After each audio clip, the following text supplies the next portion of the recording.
Hi guys, so today I'll be reviewing a self-help book called The Heart of the Soul Emotional Awareness by Gary Zukav and his spiritual partner Linda Francis. This book was originally published in 2001 and it mainly talks about how to be more emotionally aware and the importance of it. Gary Zukav also wrote many popular self-help books such as Authentic Power, Soul Stories, and possibly the most famous one, which also recommended by Oprah, is The Seat of the Soul. But before we get started, I would like to point out that this review does contain the idea from the book, so if you haven't read the book and don't want to get spoiled, feel free to leave this video, but please don't forget to like, comment, and subscribe, and don't forget to turn on the notification bell.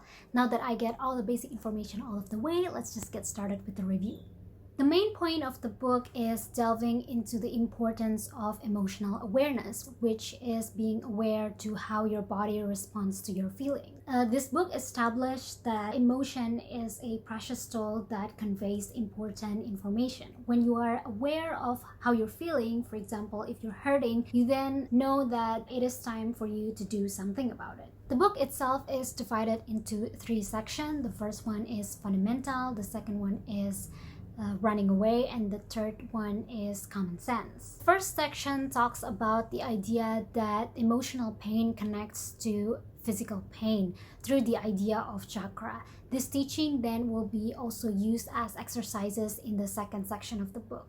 I do feel that the first section of the book is a little bit slow to get through just because it's highly theoretical, and I do feel like the authors hasn't started on the main point of the book yet. But once I got through the first section and then move on to the second section, it gets really fast. In my opinion, this is the meaty part of the book where the author starts to delve deeper into the understanding of complex emotions such as anger, idol worship, entitlement, and perfectionism. The second part of the book is also my favorite part because I really like the way the authors explain about the emotion anger, which is just basically a surface to a deeper emotion, which is fear, the birthplace of every impulse that isn't love. And that is how the author concludes that love is fearless. Anger is also a signal of pain. It is the way the universe telling you that you need to look within yourself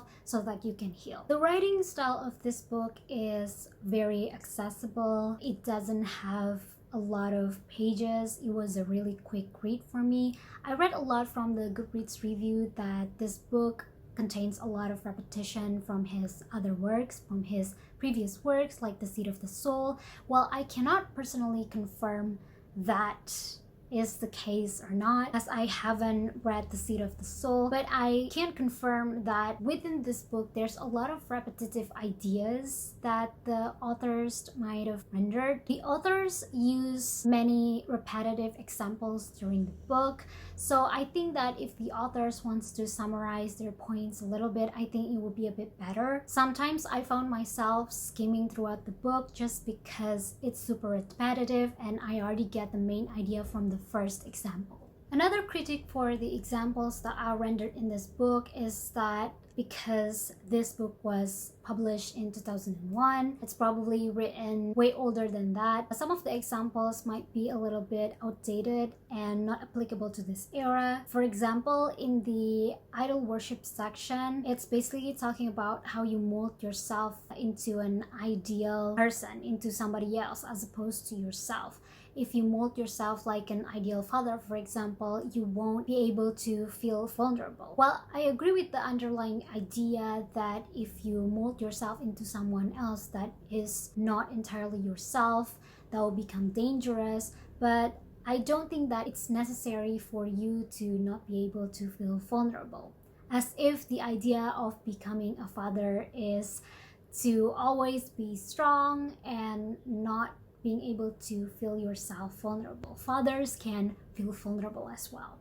I think my critique for the examples of the book relates to my second critique, which is also the problem of generalizations and slippery slope arguments. There are many instances in this book where if you're A, then you're gonna be B, or if you're C, D is gonna happen. I'm not going to get into much detail about my second problem of the book because I think the ideal problem example that I've rendered pretty much sums up the applicability, generalization problem, and also slippery slope fallacy. So I would just going to move on with what I think about the positive sides of the book. The first positive feelings that I have towards this book is that this book is super accessible. Even though it's written repetitively, I could also see that the way that it's being written might help readers to grasp the concept better. This book also written in a second point of view. Some people might find it a bit cheesy, but I personally don't have a problem with it. I feel like the author is directly talking to me, and it's just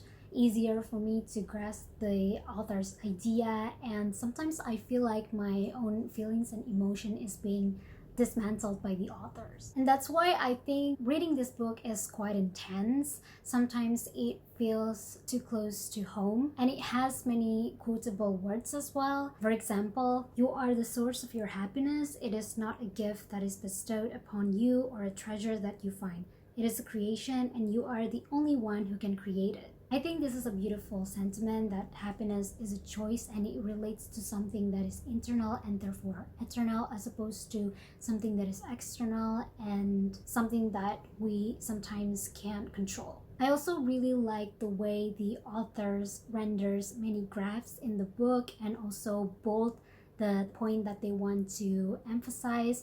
I think this makes the reading experience easier and more enjoyable. I would recommend this book to the people who are just started on their emotional awareness journey. This book provides great introduction on how to be more emotionally aware, and it also delves deep into each complex emotions and how it relates to the body. However, I don't think that you will get much from this book if you're already far on your emotional awareness journey, because the information is quite basic. All in all, I would give this book a 4-star rating. Even though I thoroughly enjoyed reading this book, I agree with the main idea of the book.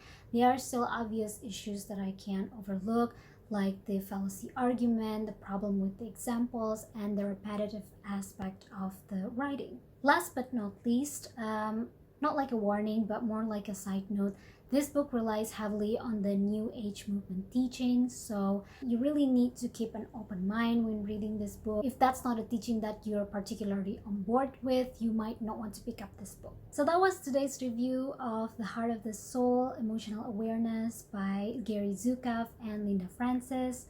I hope that this review will give you an idea about the book and might awaken your willingness to pick up this book. Let me know in the comment section if you have read this book, if you're planning to read this book. I would like to thank all of you who made it throughout the end. Thank you guys for watching, and I hope your tea will always be warm for reading.